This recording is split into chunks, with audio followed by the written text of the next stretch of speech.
assemblée générale pour évoquer et évaluer les 130 jours de gestion de notre directeur général, M. Assane Mbeng.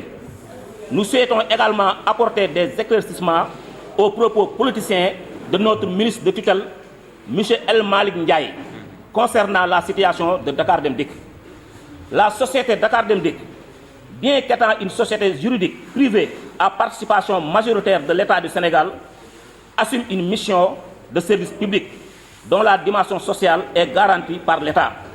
Ce contexte implique un soutien constant de l'État pour maintenir les prix des titres de transport en dépit des réalités économiques fluctuantes. Le 18 juillet 2024, le directeur général M. Assane Mbeng a reçu tous les secrétaires généraux des syndicats de Dakar Dem Dikk qui lui ont remis un mémorandum contenant 23 points de revendication. Parmi les points les plus urgents, on retrouve la signature de l'accord d'établissement, l'amélioration des conditions de travail, l'épongement des dettes sociales, le paiement et la régularisation des primes dues aux travailleurs, l'établissement d'un calendrier de rencontres périodiques avec les secrétaires généraux des syndicats. À ce jour, aucun de ces points n'a trouvé de réponse satisfaisante, malgré une augmentation du chiffre d'affaires que le directeur général évalue entre 20 et 50 millions de francs CFA par jour. Cette incapacité notoire à gérer les affaires internes de la société a aggravé le climat social avec des mouvements d'humeur grandissants au sein des différents corps de métier. Je tiens à saluer ici les techniciens, contrôleurs et receveurs pour leur engagement dans cette lutte. Malheureusement, d'autres corps également victimes de conditions de travail inhumaines menacent de rejoindre ce mouvement. En réponse aux récentes déclarations de M. El Malik Ndiaye, nous tenons à souligner que ces propos tenus dans le cadre d'une conférence de son parti ne reflètent pas la réalité. Dakar Dem Dikk a une mission de service public, ce qui signifie que l'accompagnement de l'État doit être permanent. Le déficit évoqué par le ministre résulte de plusieurs facteurs, dont la détérioration cyclique du parc automobile tous les 3 ans, le maintien des prix des titres de transport à des niveaux datant de 1994, alors que le coût du carburant a considérablement augmenté, le non-versement périodique des compensations financières par l'État. Concernant l'appel des militaires lors des grands événements, Tabaski, Magal, Gamou, etc., le ministre n'a pas dit la réalité, car Dakar Dem Dikk avait suffisamment de conducteurs pour convoyer tous nos bus qui étaient mis à la disposition des populations. Nous demandons également la publication de l'audit récemment commandité par le directeur général, ainsi qu'une présentation claire de l'évolution du déficit financier depuis la création de la société.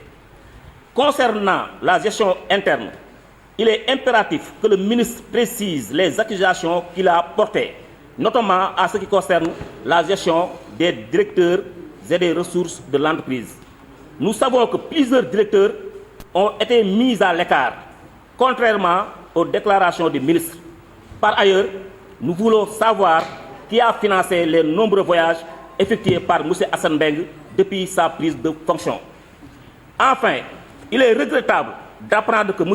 Assane Mbeng a réfectionné son bureau à 2 millions, alors que celui trouvé à son arrivée était en parfait état. Pendant ce temps, les bus tombent en panne, faute de pièces de rechange, rendant encore plus difficile la mission de service public que nous devons accomplir. Nous, travailleurs de Dakar Dem Dikk, réaffirmons notre engagement envers cette entreprise et envers le service public qu'elle incarne. Nous demandons aux autorités de prendre leurs responsabilités en assurant un meilleur encadrement, une gestion transparente et un accompagnement financier adéquat pour permettre à la société de remplir pleinement ses missions. Nous appelons également à un dialogue sincère et constructif entre la direction, les syndicats et l'État pour résoudre ces problèmes qui minent l'avenir de Dakar Dem Dikk et de ses travailleurs. Je vous remercie. Merci camarades. Ça va pas tarder. Juste une petite présentation parce qu'il y a un délégué. vous ne voulez pas couper la lecture, je l'ai fait dans le oui. Monsieur Mor, voilà.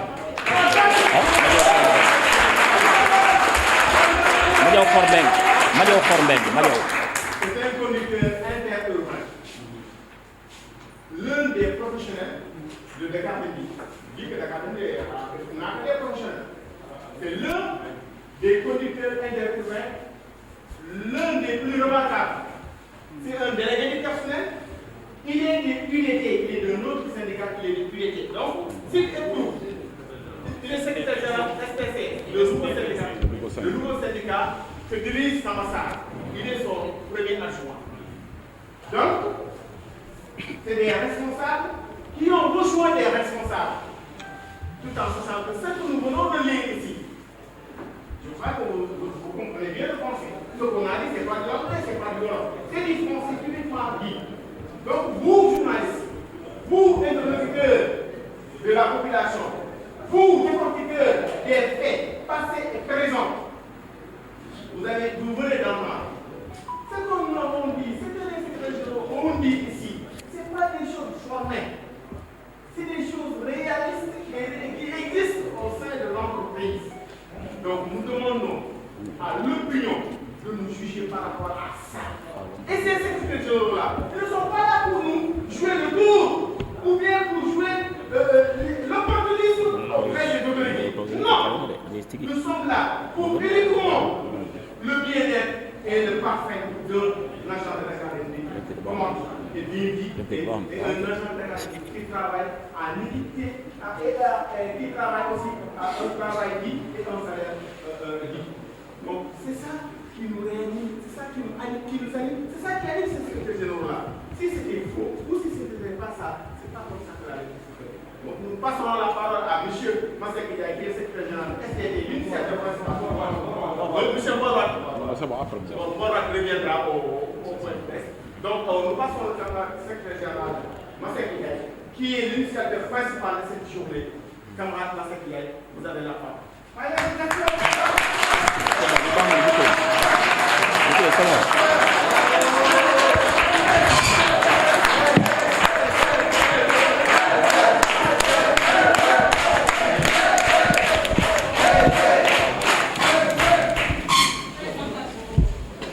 Merci beaucoup. Merci beaucoup, cher Travers d'Akandik.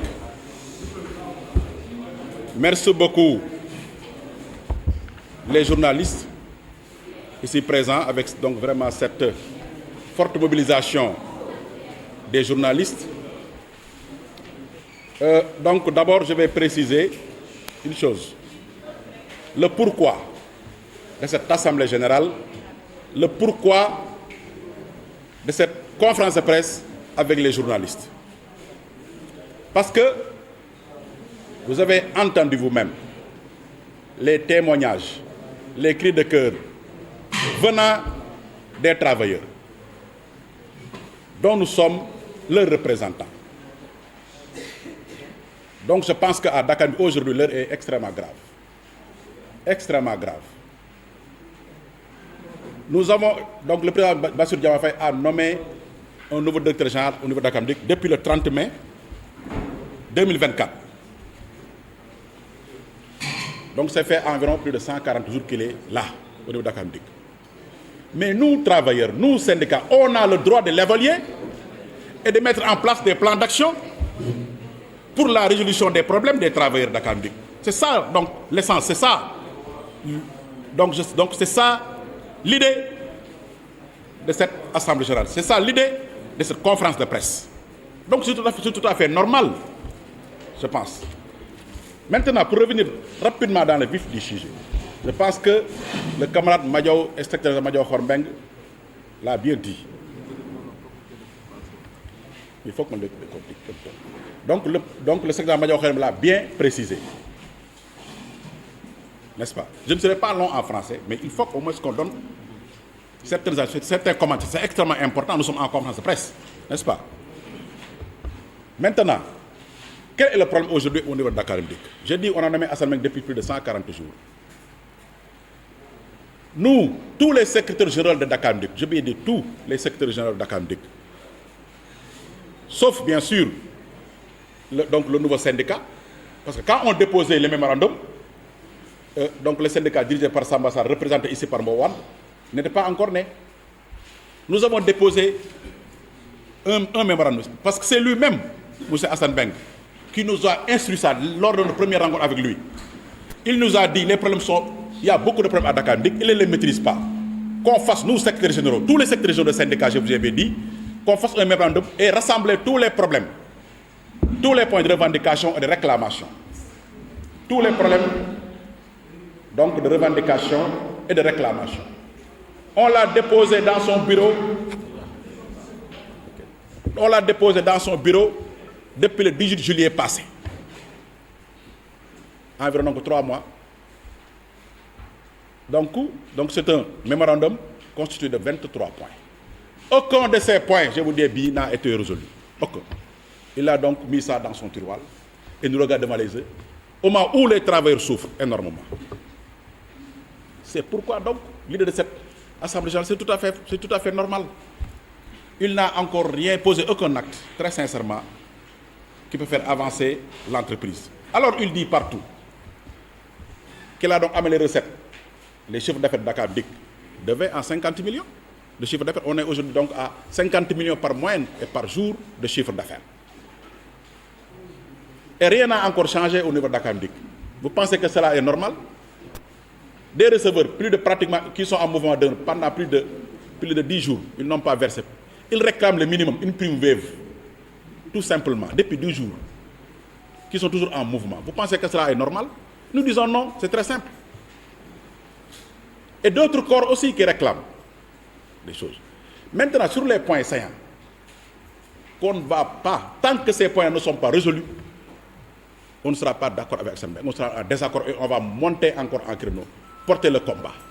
Mais c'est l'accord d'établissement, je reviens un peu sur l'accord d'établissement. Un accord qui est terminé.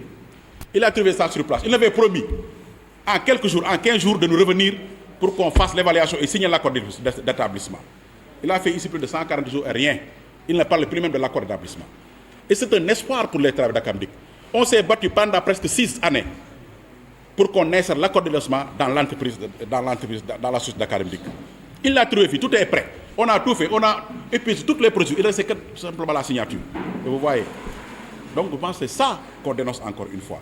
Les conditions de travail, je ne vais même pas m'y attarder sur les conditions de travail. Très précaires. Les conditions de travail ont reculé à Dakar Dem Dikk. Quand je lui ai posé la question dans une réunion récemment, avant qu'il fasse sa conférence de presse, il nous avait convoqués. Je lui ai posé la question. Est-ce que depuis ton arrivée, tu as installé une toilette, même une douche, j'ai bien dit, même pas toi, une douche, dans une gare de Dakar Dem Dikk? Il m'a dit non, parce que je n'ai pas d'argent. Vous pensez que cette réponse est responsable? Voilà. Etc. Donc les conditions de travail reculent au niveau de Dakar Dem Dikk. Les dettes sociales aussi. On réclame l'épongement des dettes sociales. C'est ça qu'on demande, l'épongement des dettes sociales. Les dettes sociales, c'est quoi? C'est d'abord les coopératives d'habitat, les prestations familiales, l'IPM et d'autres comptes, et d'autres précomptes. N'est-ce pas? On demande donc l'épongement de ces dettes sociales-là. Je pense que c'est extrêmement important. Le paiement et la régulation des primes. Tous les corps revendiquent des primes aujourd'hui. Ah oui? Tous les corps de métier au niveau de Dakar Dem Dikk. On demande tout simplement le paiement et la régularisation de ces primes-là et une rencontre périodique, comme il avait promis, avec les secrétaires généraux, un calendrier. Parce que pour que Dakar Dem Dikk puisse marcher, il faut un dialogue permanent. Nous ne sommes pas contre le dialogue. Il faut un dialogue permanent entre le directeur général ou bien la direction et les partenaires sociaux. Que ce soit parce que les chefs de délégués, je pense que c'est un droit que la direction rencontre les délégués du personnel tous les mois. Mais pour renforcer ce dialogue-là, il faut un calendrier entre la direction générale et les secrétaires généraux. C'est ce qu'on lui demande. Il refuse de le faire. Et lui, quand il est venu, il a dit que... J'ai tout son discours. Il a dit, le premier facteur de développement d'une entreprise, c'est le climat social. L'apaisé, un climat social apaisé. Et il donc refuse donc, de donner ce calendrier-là. C'est pourquoi on ne sera pas du tout d'accord avec lui. Ce qu'on dit, c'est très clair. On va continuer d'être en mouvement pour qu'au moins ces points-là que je vais citer soient réglés. Je pense que c'était très simple sur ce point-là. Je vais tout simplement revenir sur El Hadj Malick Ndiaye pour je pense qu'il faut qu'on fasse toujours des précisions. Parce qu'il est venu, c'est un nouveau ministre. Il ne maîtrise pas Dakar Dem Dikk. On lui a donné tout simplement des chiffres en vrac. Il l'a lu tout simplement, sans commentaire. On refuse cela, nous. C'est ça que nous refusons. On n'est pas là pour contester des chiffres, quoi que ce soit. Mais la manière dont il l'a fait, c'est ça que nous refusons. Sans donner aucun détail technique, balancer des chiffres comme ça aux Sénégalais. Ensuite, toute la population a peur de Dakar Dem Dikk. Les banques ont peur de Dakar Dem Dikk actuellement. C'est ça que nous refusons. Et les fournisseurs, c'est ça que nous refusons. Il l'a fait de façon irresponsable. C'est ça que nous condamnons encore une fois. Sur ce, on demande tout ça la publication de l'audit qui a été déjà commandité. L'étude du personnel. Pour que tout le monde sait ce qui se passe à Dakar Dem Dikk, le nombre de personnel. Parce que nous n'avons pas les chiffres officiels. On demande tout simplement qu'on règle ce problème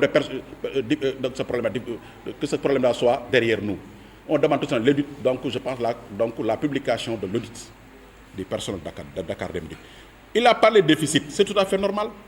Dakar Dem Dikk est une société de transport. Dans le monde entier, toutes les sociétés sont déficitaires.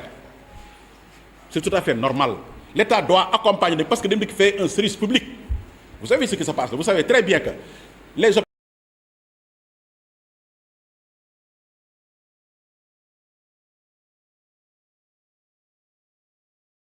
on a perdu. Mais on le fait tout simplement parce que tout simplement, c'est une mission de service public. Donc l'accompagnement de l'État dans tous les domaines doit être permanent. Doit être permanent dans tous les domaines. Dem Dikk ne peut pas être une société, ne peut être que déficitaire. On n'a jamais eu des bus on n'a jamais exploité des bus pendant 3 ans. Ces bus-là, avant qu'ils viennent, ces 300 bus là, on est resté pendant 4 ans sans avoir de bus. Avec une prévision de parc de 250 sorties, pendant pratiquement 4 ans, on n'est pas arrivé même pas à avoir la moitié. Parfois, on est diminué jusqu'à avoir même le 5e de sortie. Vous pensez avec ça, on n'a pas eu de difficulté, mais c'est ce qui justifie ce déficit-là. N'est-ce pas? Et les compensations financières, l'État nous paye n'importe comment les compensations financières, et c'est un droit. Et les prix qu'on a bloqués, Dem Dikk applique des prix, ce qu'il a appris là, c'est des prix de 1994, les tickets que les receveurs vendent actuellement. C'est des tickets de 1994. En 1994, le litre de carburant coûtait 250. Ou même moins. Mais vous voyez cela? Mais c'est ça qui explique tout simplement ce déficit-là. N'est-ce pas? Donc je pense que, chers journalistes, vous avez bien compris ce qui nous amène. Ce qui nous anime, c'est tout simplement la résolution des problèmes des travailleurs. Et on va continuer le combat. Parce que Dem Dikk a les moyens au minimum de faire quelque chose. Des actes pour les travailleurs de Dakar Dem Dikk. Mais Assane Mbeng refuse de le faire. C'est ça la réalité. C'est pourquoi on va continuer donc, je pense, ce combat-là. Par rapport donc, je pense, à ça. Pour les militaires, je pense que c'était très simple. On n'avait pas manqué de conducteurs. Même les conducteurs ont déjà témoin ici. Donc on leur a déjà donc donné leur témoignage. Je peux même m'arrêter à cela. On n'avait pas de manque de conducteurs lors des grands événements-là. Il n'y en avait pas. C'est donc de la pure manipulation, encore une fois. Donc je termine ça en français et revenir rapidement en Wolof pour que vous puissiez comprendre.